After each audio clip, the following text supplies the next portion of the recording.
Donc salut tout le monde, petite vidéo un peu spéciale qui change d'habitude, juste pour vous raconter un peu la situation, mon voyage, qu'est-ce qui se passe en ce moment en Amérique du Sud, donner des nouvelles tout simplement. Je suis dans le sud de l'Argentine, à El Chaten en ce moment, on est le 6 novembre au moment où je fais cette vidéo. Donc voilà, c'était pas prévu que je me retrouve là à ce moment-là, et justement je vais vous expliquer un peu pourquoi je suis là. Il fait très froid dehors, donc du coup c'est pour ça que je suis dans ma chambre d'hôtel. Et d'ailleurs j'ai chopé un peu froid, c'est pour ça que j'ai une voix peut-être un peu rauque, un peu spéciale. Alors ce qu'il faut savoir, c'est qu'au début, donc du coup j'avais prévu, mon trajet de voyage était prévu donc de la Colombie. Donc je suis arrivé en Colombie le 12 août, en passant par l'Équateur, le Pérou, la Bolivie et terminé par le Chili, parce que au Chili, donc à Santiago, le 26 novembre, j'ai un vol qui m'attend pour la Nouvelle-Zélande. Et voilà. Donc aujourd'hui, c'est un peu tendu en Amérique du Sud. Les FARC ont repris les armes en Colombie. En Équateur, il y a eu une révolution suite à l'augmentation du prix de l'essence. Au Pérou, il y a eu une dissolution du gouvernement.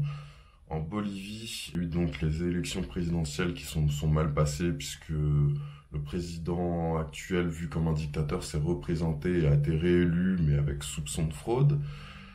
Et enfin, pour terminer, au Chili, donc là où je devais me rendre, pareil, il y a des révolutions, presque une guerre civile, augmentation du prix du coût de la vie, et bref, ça a dégénéré.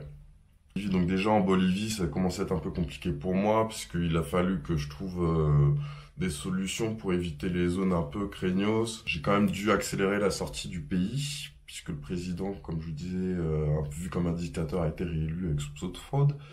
Donc risque de manifestation, risque d'être bloqué dans le pays. Donc résultat des courses, il fallait que je me rende au Chili, sauf qu'au Chili aussi, il y a des gros soucis en ce moment. Donc j'étais un peu coincé. Donc il a fallu que je change totalement de plan, j'ai fait des recherches, tac tac tac, et finalement je me suis tourné vers l'Argentine. J'ai réussi à trouver un vol à pas cher qui m'a emmené à El Calafate, donc qui est vraiment au sud de l'Argentine. Et donc voilà. Et bon, tout se passe bien, hein. J'ai pas eu de galère.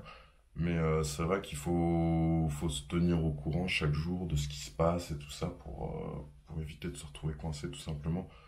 Bon, à part ça, tout va bien. C'est vrai que du coup, j'ai pas pu faire de grosses activités puisque j'étais un peu pris par le temps, j'étais bloqué.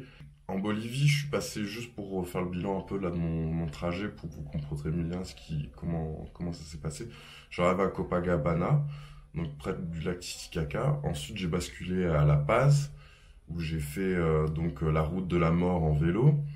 Je suis allé à Santa Cruz, où là je suis allé visiter un désert. Ensuite, je suis descendu à Samaipata, où je suis allé pareil dans une forêt. Je suis descendu à Sucre, où là j'ai attendu que les élections se passent. Et j'étais accompagné par Luca, un Suisse. On a passé plusieurs jours ensemble le temps que ça se passe justement. Euh, voilà, c'était super sympa.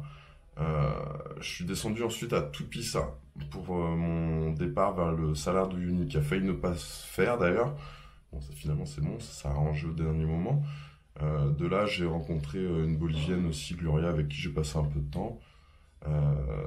Je suis parti avec Alex et Eugénie, deux Français, là, bah, vous avez vu dans la vidéo. Enfin voilà, c'était vraiment top, en tout cas ce petit moment au Salar avec eux. Ensuite, je suis descendu donc à Humahuaca, j'ai traversé la frontière pour rejoindre l'Argentine, donc pas de souci. De là, je suis passé 2 jours aussi avec Jo, un Argentin, Silvio, un Néerlandais, et Flore, une fille des USA. Pareil, super moment. Franchement, si j'avais pu, je serais resté plus longtemps avec eux parce que bah, c'était vraiment super cool. Je suis allé ensuite à Salta, où j'ai fait la rencontre de Emilia, une Argentine, avec qui j'ai passé 2 jours aussi. C'était super. Depuis Salta, j'ai pris un avion pour Buenos Aires, où j'ai passé seulement une nuit là-bas. En fait, c'est juste un transit finalement. Et le lendemain, j'avais un deuxième vol qui m'a emmené vers El Calafate.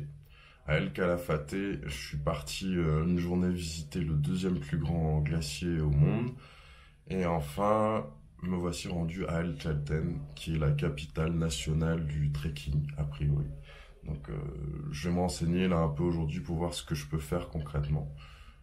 Comme je vous disais, j'essaye de faire un peu attention financièrement parce que mine de rien, c'est un coût quand tu pars avec un guide et tout ça. Et le problème, c'est que comme je suis tout seul, bah, des moments, je suis un peu obligé de partir avec des guides pour des questions de sécu, tout simplement.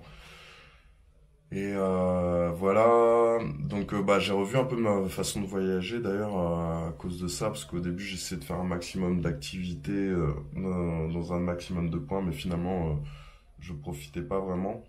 J'essaye juste maintenant de faire, de voyager un peu plus doucement, profiter plus de l'instant présent, quitte à limiter le nombre de destinations, mais au moins je kiffe plus. Et puis voilà, et puis je rencontre des personnes et ça aussi ça fait du bien.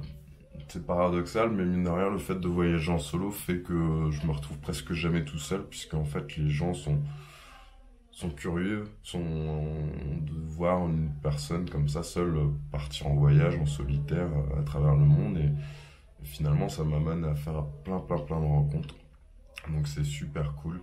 Et d'ailleurs, bah, à ce sujet-là, donc quand j'étais au Pérou, à Arequipa, et j'avais fait la rencontre de Violaine et Maxime, ils m'ont envoyé une petite photo donc du coup de eux avec le petit drapeau breton en dédicace pour ramener un peu de notre Bretagne sur le Machu Picchu et voilà, ça m'a fait vachement plaisir et puis bah voilà, c'est ça aussi le voyage donc c'est ça qui est cool. Voilà, merci à tous pour vos messages et tout ça en tout cas, ça me fait vachement plaisir. J'essaie de continuer à faire des vidéos même si ça me prend un peu de temps. Et puis voilà, à bientôt et puis merci à tous et ciao.